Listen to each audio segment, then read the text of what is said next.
क्या आपने कभी सुना है कि किसी ने हनुमान जी का चित्र बनाया, उसमें से साक्षात श्री हनुमान प्रकट हुए और फिर पलक झपकते ही गायब हो गए। विजयनगर साम्राज्य के राजगुरु श्री व्यासराज के साथ कुछ ऐसा ही असंभव घटित हुआ था। उन्होंने एक बार नहीं, दो बार नहीं, बल्कि 12 बार हनुमान जी का चित्र बनाया और हर बार वे चित्र में से जीवित होकर निकल गए। लेकिन फिर व्यासराज जी ने कुछ ऐसा किया जिससे हनुमान जी उसी चित्र में हमेशा के लिए स्थापित हो गए। ये कहानी है कर्नाटक के हम्पी के प्रसिद्ध यंत्रोद्धारक मंदिर की, जो तुंगभद्रा नदी के तट पर एक गुफा में स्थित है। मान्यता है कि ये स्थान प्राचीन किष्किंधा नगरी का हिस्सा है। वही किष्किंधा जहां हनुमान जी रहते थे, जहां पहली बार श्री राम और हनुमान जी की भेंट हुई थी। और इसी पवित्र भूमि पर लगभग 500 वर्ष पहले एक संत के साथ कुछ ऐसा हुआ जिसने इतिहास बदल दिया।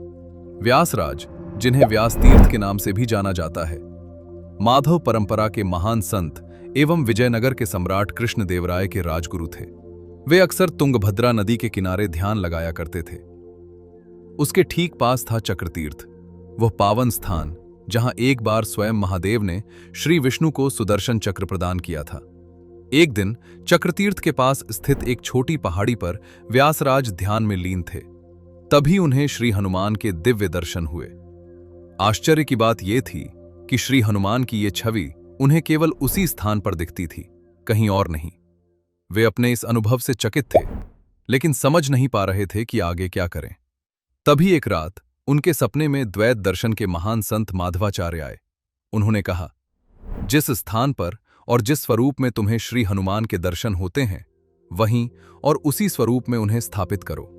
अगली सुबह व्यासराज जी उसी स्थान पर पहुंचे और उन्होंने चट्टान पर कोयले से श्री हनुमान के दिव्य स्वरूप को उकेरना शुरू किया। लेकिन जैसे ही चित्र पूरा हुआ, उसमें से एक वानर जीवित होकर बाहर कूद गया और वो चित्र तुरंत मिट गया। उन्होंने फिर प्रयास किया, लेकिन परिणाम वही रहा। हर बार एक वानर प्रकट होता और उसी क्षण चित्र से गायब हो जाता। ऐसा 12 बार हुआ। अब व्यासराज जी ने पूर्ण श्रद्धा से प्रार्थना की, हे प्रभु, कृपया इसी रूप में स्थिर हो जाइए। कहा जाता है श्री हनुमान ने उनकी प्रार्थना को स्वीकार किया। इसके बाद व्यासराज जी ने उस चित्र के चारों ओर एक पवित्र षटकोण 6 कोनों वाला यंत्र बनाया, जिसमें उन्होंने श्री हनुमान को स्थापित कर दिया। और यही स्थान आगे चलकर यंत्रोद्धारक हनुमान मंदिर के नाम से प्रसिद्ध हुआ। इस मंदिर में श्री हनुमान षटकोणीय यंत्र के भीतर ध्यानमग्न पद्मासन मुद्रा में विराजमान है। यह यंत्र एक ग्रेनाइट शिला पर उकेरा गया है, जिस पर बीजाक्षर अंकित हैं। इसके बाहरी भाग में 12 वानर बने हुए हैं, जो एक दूसरे की पूंछ पकड़े हुए हैं। मान्यता है कि ये वही 12 रूप हैं जो हर बार प्रकट होकर गायब हो जाते थे। कहते हैं इस दिव्य घटना से प्रेरित होकर व्यासराज जी ने दक्षिण भारत में 700 से अधिक हनुमान मंदिरों की स्थापना की।